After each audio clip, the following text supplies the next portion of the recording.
समझते हैं। अगर हम सूर्य देव को लें तो सूर्य देव साक्षात नारायण स्वरूप है। हनुमान जी को बचपन से ही लालसा थी अपने प्रभु के नजदीक जाने की, इसलिए वो कूद कर कहाँ पहुंच गए? सूर्य देव के पास। उनमें एक ललक थी, श्री राम को पाना चाहते थे, नारायण को पाना चाहते थे। Hello everyone, with all your abundance, love and support, I am back here with Hanuman Chalisa series episode 16.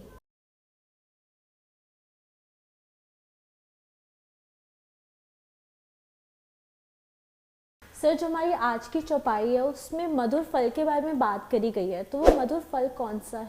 Rashika, आज की चौपाई में हमको हनुमान जी की उस ताकत का पता चलता है जो उनके अंदर बाल रूप में थी। असीम बल था उनमें।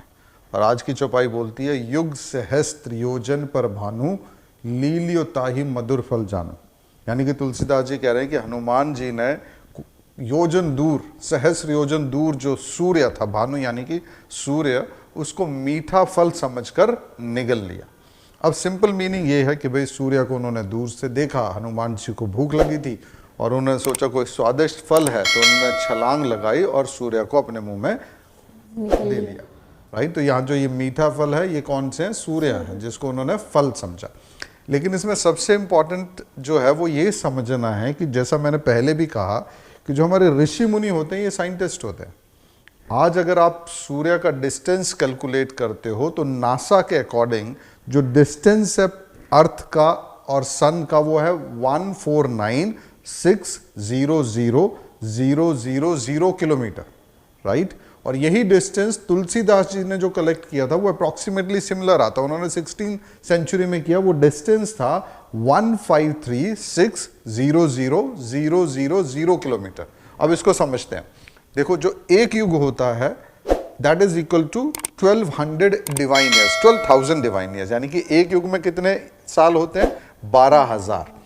इन संस्कृत सहस्र का मतलब होता है 1000। ओके, और अगर हम योजन की बात करें तो 1 योजन इज इक्वल टू 8 माइल्स, यानी कि एक योजन में कितने हैं? 8 माइल्स हैं। और एक सहस्त्र का मतलब क्या हुआ? 1000। और जो हमारा एक युग है उसके अंदर कितने वर्ष होते हैं? 12,000 डिवाइन ईयर्स। अब आप इसको मल्टीप्लाई कीजिए, 12,000 multiplied by 1000 multiplied by 8 is equal to 96,000,000 miles, यानी कि डिस्टेंस आ गया माइल्स में। अब हम माइल्स की बात करते हैं। 1 mile is equal to 1.6 kilometre. एक माइल में कितने किलोमीटर है? 1.6 किलोमीटर। तो जब हम 96,000,000 को मल्टीप्लाई करते हैं 1.6 किलोमीटर से, तो इससे जो डिस्टेंस निकल कर आता है वो आता है 153,600,000 kilometre. So look at the knowledge of these people. Tulsidas ji ना तो किसी रॉकेट से गए, ना ही किसी और टेक्नोलॉजी से, लेकिन यहाँ बैठे बैठे भी उन्होंने सूर्य की दूरी को काउंट किया, जो अप्रॉक्सीमेटली उतनी ही है जितनी नासा ने कैलकुलेट की थी। तो ये दो चीजें हमको बताती है चौपाई। एक तो तुलसीदास जी के उस ज्ञान के बारे में बताती है जो यहाँ पर बैठे बैठे ये बता रहे हैं कि सूर्य और धरती में कितना डिस्टेंस है, और दूसरा हनुमान जी जब बालक रूप में थे तब भी उनमें कितना बल था कि उन्होंने धरती से छलांग लगाकर डिस्टेंस को कवर किया और सूर्य को मीठा फल समझकर निकल गए। सर, इसके अलावा इस चौपाई का क्या कोई आध्यात्मिक अर्थ है? देखो रशिका, हर चौपाई का एक गहरा डीप मीनिंग है, तो इसको थोड़ा सा हम लोग समझते हैं।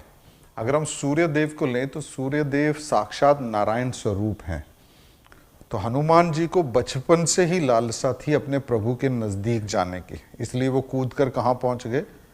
सूर्य देव के पास। उनमें एक ललक थी, श्री राम को पाना चाहते थे, नारायण को पाना चाहते थे। दूसरा, अगर हम सूर्य देव को देखें तो बुद्धि के राजा हैं, और हनुमान जी को बचपन से ही ललक थी किसकी? ज्ञान की। और अगर आपको मालूम हो तो सूर्य देव हनुमान जी के गुरु भी हैं, उन्हीं से उन्होंने सारा ज्ञान प्राप्त किया है। तो हनुमान जी को बचपन से किसकी ललक थी? ज्ञान की थी, क्योंकि ज्ञान जो है यही जीवन से विपत्तियों को दूर करता है। आपके जीवन में जितना दुख है इसका मतलब उतनी अज्ञानता है, और जब जब सूर्य का प्रवेश होता है अंधकार भाग जाता है। सूर्य के उगते ही उजाला आता है और अंधकार दूर हो जाता। तो हनुमान जी बचपन से ही किस चीज के पीछे भागते थे? ज्ञान के पीछे, और उन्होंने उसको मीठा फल समझकर मुंह में रख लिया। इसका भी एक आध्यात्मिक समझ है, वो ये है कि ज्ञान क्या है, एक मीठा फल है। तो हनुमान जी ज्ञान को क्या मानते हैं, मीठा फल है, क्योंकि इसको अगर आप प्राप्त कर लेते हैं तो आपके जीवन से जितने भी दुख हैं वो दूर हो जाते हैं। तो इस चौपाई को अगर हम देखें तो जब तुलसीदास जी कह रहे हैं कि वो छलांग लगाकर सूर्य के पास पहुंच गए, यानी कि वो दर्शाता है कि हनुमान जी बचपन से ही अपने प्रभु से मिलने के लिए ललायित रहते थे। दूसरा, सूर्यदेव बुद्धि के राजा हैं, तो हनुमान जी को किसकी इच्छा रही, शुरू से ही ज्ञान की इच्छा रही। क्यों? क्योंकि जब जब ज्ञान आएगा अंधकार भाग जाएगा। अज्ञानता अंधकार है और ज्ञानता प्रकाश है। और सूर्यदेव किसके गुरु हैं, हनुमान जी के हैं, और उन्होंने मीठा फल समझकर उसको अपने मुंह में रख लिया। दैट मीन्स जो ज्ञान होता है, जो शिक्षा होती है, जो नॉलेज होता है, ये एक मीठा फल होता है। और उसके लिए उनको एक लंबी छलांग लगानी पड़ी, बहुत बड़ी छलांग लगानी पड़ी, कई योजन की छलांग लगानी पड़ी। तो ये भी हमको बताता है कि जब आप ज्ञान को पाना चाहते हैं, किसी भी चीज़ को सीखना चाहते हैं, तो आपको एक मेहनत करनी पड़ती है। तो आध्यात्मिक तौर पर अगर हम इस चौपाई को समझें तो हम इससे ये संदेश भी ले सकते हैं।